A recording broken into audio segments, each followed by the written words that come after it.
بسم اللہ الرحمن الرحیم۔ السلام علیکم۔ آپ سن رہے ہیں آواز حسین پر سیرت النبی صلی اللہ علیہ وآلہ وسلم کی خوبصورت آڈیو سیریز، جس میں ہم علامہ طالب حسین کرپالوی شہید کی معروف کتاب سے استفادہ کر رہے ہیں۔ آج کے ایپیسوڈ میں ہم جانیں گے حضور علیہ الصلوۃ والسلام کے عظیم آباء و اجداد کا تعارف، خاندان قریش کی اہم شاخوں بنو ہاشم اور بنو امیہ کا پس منظر، اور وہ تاریخی حقیقتیں جو فخر انسانیت صلی اللہ علیہ وآلہ وسلم کے ظہور کا مقدمہ بنی۔ ویڈیو کو مکمل سنیے، پسند آئے تو لائک اور سبسکرائب ضرور کیجیے گا، اور دوستوں کے ساتھ شیئر کرنا نہ بھولیے۔ پیغمبر اکرم کا نسب، ولادت باسعادت۔ رسول خدا کا تعلق خاندان ہاشم اور قبیلہ قریش سے ہے۔ جزیرہ نما عرب میں 360 قبیلے آباد تھے، ان میں قریش شریف ترین قبیلہ تھا۔ ماہرین شجرہ نسب کی اصطلاح میں قریش انہیں کہا جاتا ہے جو حضرت نضر بن کنانہ کی نسل سے ہوں۔ حضرت صلی اللہ علیہ وآلہ وسلم کے وہی 12ویں جد امجد تھے۔ آپ کے چوتھے جد اعلیٰ حضرت قصا بن کلاب کا شمار قبیلہ قریش کے عظیم افراد میں ہوتا تھا۔ انہوں نے ہی کعبہ کی تولیز اور کنجی قبیلہ خزاعہ کے چنگل سے نکالی تھی، اور انہوں نے ہی حرم کے مختلف حصوں میں اپنے قبیلے کے افراد کو آباد کیا اور کعبہ کی تولیز سنبھالی۔ مورخ یعقوبی لکھتا ہے کہ قصا بن کلاب وہ پہلے شخص تھے جنہوں نے قبیلہ قریش کو عزت و آبرو مندی بخشی اور اس کی عزت و ناموری کو ظاہر و آشکار کیا۔ قبیلہ قریش میں خاندان ہاشم سب سے زیادہ نجیب و شریف شمار ہوتا تھا۔ رسول خدا کے آباء و اجداد۔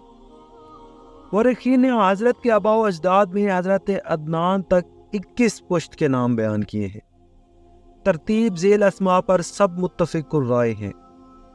حضرت عبداللہ، حضرت عبد المطلب، حضرت ہاشم، حضرت عبد مناف، حضرت قیس، حضرت کلاب، حضرت مرہ، حضرت کعب، حضرت تولی، حضرت غالب، حضرت مہر، حضرت مالک، حضرت نذر، حضرت کنانہ، حضرت خزیمہ، حضرت مدرکہ، حضرت الیاس، حضرت مزد، حضرت نزار، حضرت معد اور حضرت عدنان۔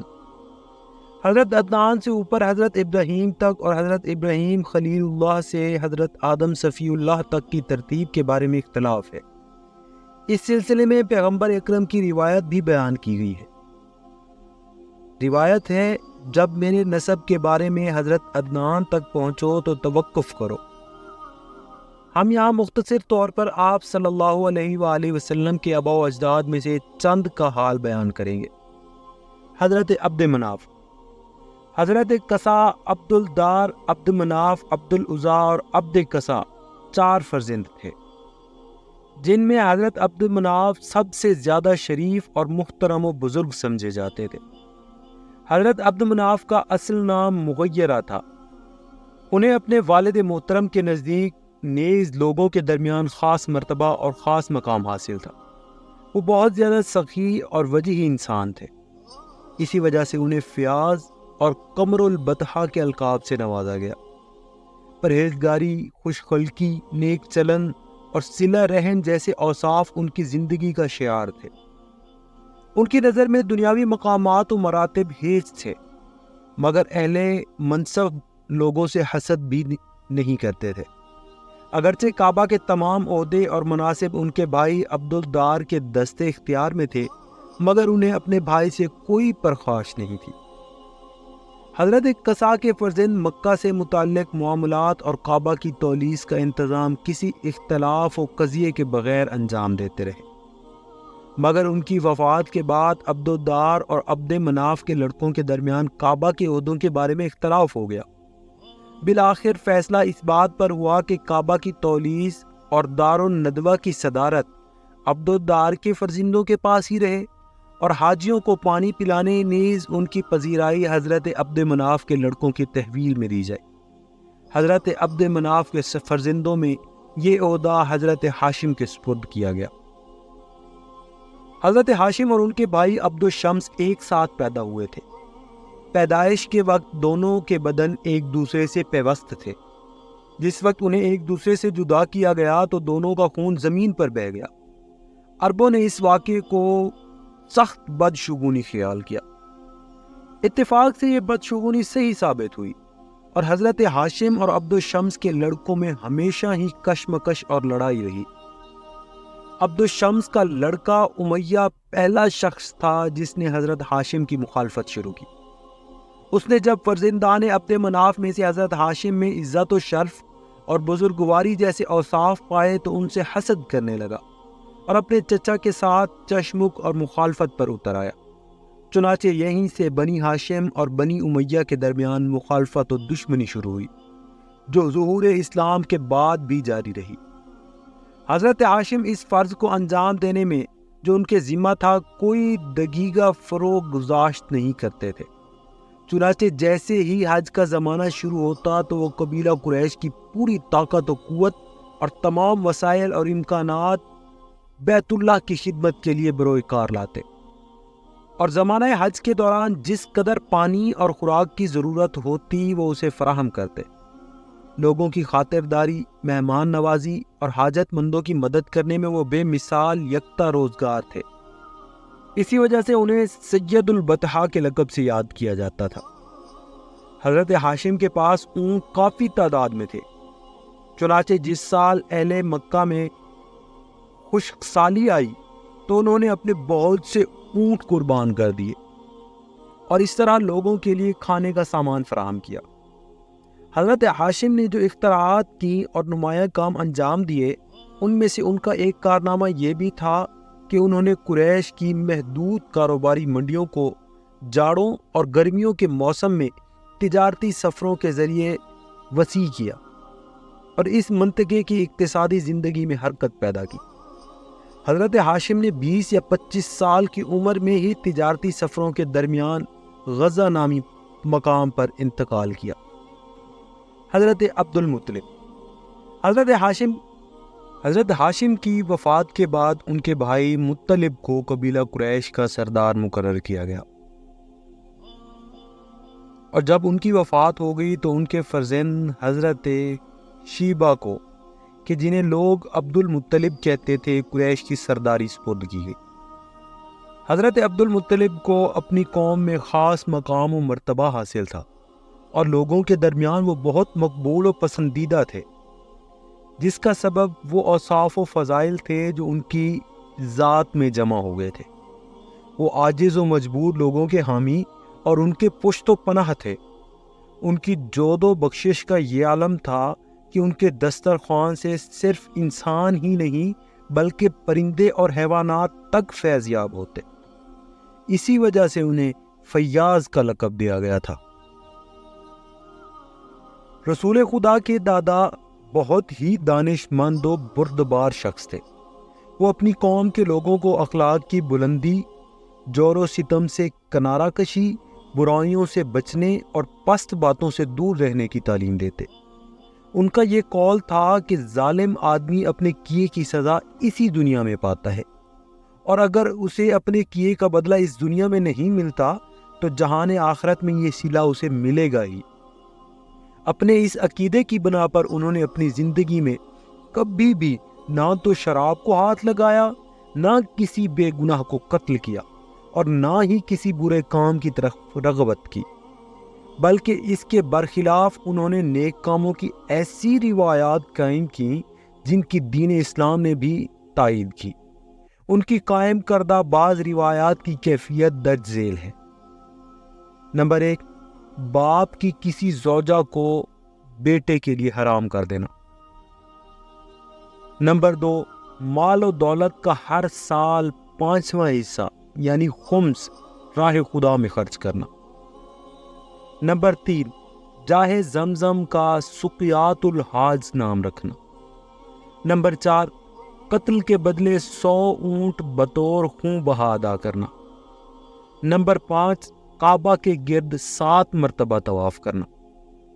اگرچہ تاریخ کی کتابوں میں ان قائم کردہ دیگر روایات کا بھی ذکر ملتا ہے، جن میں سے چند یہ ہیں: منت مان لینے کے بعد اسے پورا کرنا، چور کا ہاتھ کاٹنا، لڑکیوں کے قتل کی ممانعت اور مذمت، شراب و زنا کو حرام قرار دینے کا حکم جاری کرنا اور برہنہ ہو کر کعبہ کا طواف نہ کرنا وغیرہ۔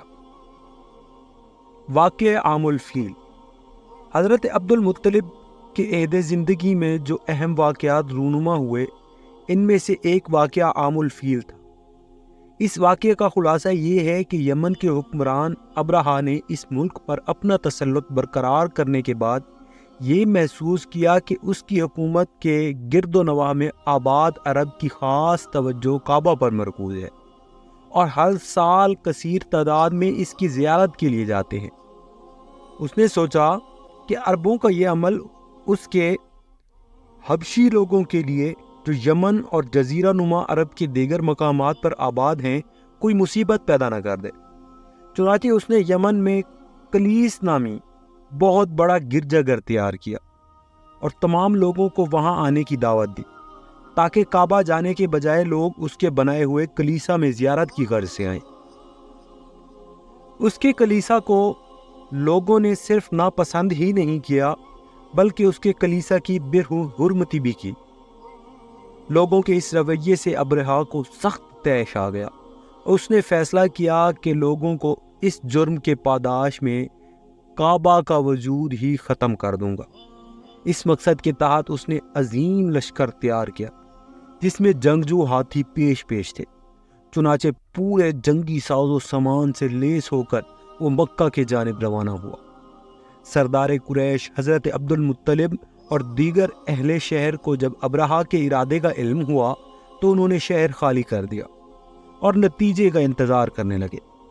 جنگی ساز و سامان سے لیس اور طاقت کے نشے میں چور جب ابرہا کا لشکر کعبہ کی طرف بڑھا تو ابابیل جیسے پرندوں کے جھنڈ اپنی چونچوں اور پنجوں میں کنکریاں لے کر اس کے لشکر پر چھا گئے اور انہیں ان پر برسانا شروع کر دیا، جس کی وجہ سے ان کے جسم ایسے چور چور ہو گئے جیسے چبائے ہوئے پتے۔ یہ واقعہ حضور علیہ الصلوۃ والسلام کی بعثت یعنی ولادت سے 40 سال قبل پیش آیا۔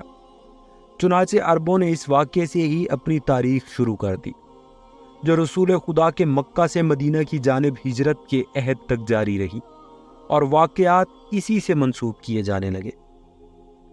قابل ذکر چند باتیں۔ نمبر 1، ابرہا کا حملہ اگرچہ مذہبی محرک کا ہی نتیجہ تھا، مگر اس کا سیاسی پہلو یہ تھا کہ سرزمین عرب پر سلطنت روم کا غلبہ ہو جائے۔ چنانچہ اس کی اہمیت مذہبی پہلو سے کسی طرح بھی کم نہ تھی۔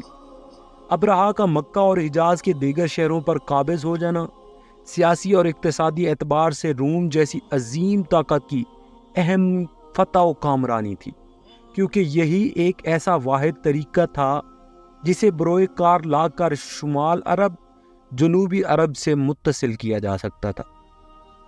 اس طرح پورے جزیرہ نما عرب پر حکومت روم کا غلبہ و تسلط ہو سکتا تھا۔ نیز اس کا استعمال ایران پر حملہ کرنے کے لیے فوجی چھاونی کے طور پر بھی استعمال کیا جا سکتا تھا۔ نمبر 2، خداوند تعالیٰ کے حکم سے معجزہ کی شکل میں ابرہا کے لشکر کی جس طرح تباہی و بربادی ہوئی، اس کی تائید قرآن مجید اور اہل بیت کی ان روایات سے ہوتی ہے جو ہم تک پہنچی ہیں۔ چنانچہ قرآن مجید کے سورہ فیل میں ارشاد ہے، الم تر کیف فعل ربک باصحاب الفیل الم یجعل کیدہم فی تضلیل وارسل علیہم طیرا ابابیل ترمیہم بحجارۃ من سجیل فجعلہم کعصف مأکول۔ تم نے دیکھا کہ تمہارے رب نے ہاتھی والوں کے ساتھ کیا کیا؟ کیا اس نے ان کی تدبیر کارت نہیں کر دی اور ان پر پرندوں کے جھنڈ بھیج دیے جو ان پر پتھر پھینک رہے تھے، پھر ان کا یہ حال کر دیا جیسے جانوروں کا کھایا ہوا بھوسا۔ جو لوگ اس واقعہ کی توجہ پیش کرتے ہیں کہ اس سال مکہ میں چیچک کی بیماری ابرہا کے سپاہیوں میں مکھیوں اور مچھروں کے ذریعے پھیلی اور ان کی ہلاکت کا باعث ہوئی، اس کا سبب یہ ہے کہ ان کا ما فوق فطرت اور معجزات پر اعتقاد اور ایمان نہیں، چنانچہ بعض وہ مسلمان جو خود کو روشن خیال ظاہر کرتے ہیں وہ بھی مغرب کے مادہ پرستوں کے ہم خیال ہو گئے۔ اور سب سے زیادہ قابل افسوس بات تو یہ ہے کہ بعض مسلم مورخین اور مفسرین بھی اس مغرب پرستی کا شکار ہو گئے۔ نمبر 3، ابرہہ کے لشکر کی شکست اور خانہ کعبہ کو نقصان نہ پہنچنے کے باعث قریش پہلے سے زیادہ مغرور و متکبر ہو گئے، چنانچہ حرام کاموں کے کرنے، اخلاقی پستیوں کی جانب جانے اور ان لوگوں پر ظلم و ستم روا رکھنے میں جو حرم کے باہر آباد تھے، ان کی گستاخیاں اور در اندازیاں پہلے سے کہیں زیادہ ہو گئیں۔ وہ برملا کہنے لگے کہ ہم ہی آل ابراہیم ہیں، ہم ہی پاسبان حرم ہیں، ہم ہی کعبہ کے اصل وارث ہیں۔ ان کا یہ بھی دعویٰ تھا کہ وہ جاہ و مرتبت میں عربوں کے درمیان کوئی ہمارا ہم پلہ نہیں۔ ان نظریات کے بنا پر انہوں نے حج کے بعض احکام جو حرم کے باہر انجام دیے جاتے تھے، جیسے عرفہ میں قیام، قطعی ترک کر دیے۔ ان کا حکم تھا کہ ان زائرین بیت اللہ کو جو حج یا عمرہ کی نیت سے آتے ہیں، یہ حق نہیں کہ اس کھانے کو کھائیں جسے وہ اپنے ساتھ لاتے ہیں، یا اپنے کپڑے پہن کر خانہ کعبہ کا طواف کریں۔ حضرت عبد المطلب کے سب سے چھوٹے بیٹے حضرت عبداللہ تھے کہ جنہیں رسول خدا کے والد ہونے کا فخر حاصل ہوا۔ حضرت ابو طالب امیر المؤمنین علی علیہ السلام کے والد اور زبیر ایک ہی ماں یعنی حضرت فاطمہ کے بطن سے تھے۔ حضرت عبداللہ اپنے والد کی نظروں میں دوسرے بھائیوں کے مقابل زیادہ قدر و منزلت تھی، جس کی وجہ سے ان کے ذاتی اوصاف اور معنوی کمالات تھے۔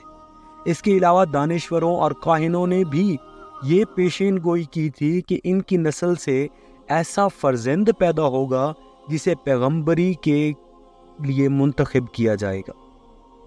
اس خوشخبری کی تائید و تصدیق اس خاص تابانی سے ہوتی تھی جو حضرت عبداللہ کے چہرے سے عیاں تھی۔ حضرت عبد المطلب نے اپنے جوان سال فرزند حضرت عبداللہ کے لیے طائفہ بنی زہرا کے سردار حضرت وہب بن عبد مناف کی دختر نیک اختر حضرت آمنہ کا رشتہ مانگا اور انہیں اپنے فرزند کے نکاح میں لے آئے۔ اس شادی خانہ آبادی کا حاصل و ثمرہ حضرت محمد صلی اللہ علیہ وآلہ وسلم کا وجود مسعود تھا، اور یہی وہ ذات گرامی ہے جسے بعد میں خاتم الانبیاء کہا گیا۔ حضرت آمنہ سے شادی کرنے کے بعد حضرت عبداللہ تجارتی قافلے کے ہمراہ سفر پر روانہ ہوئے۔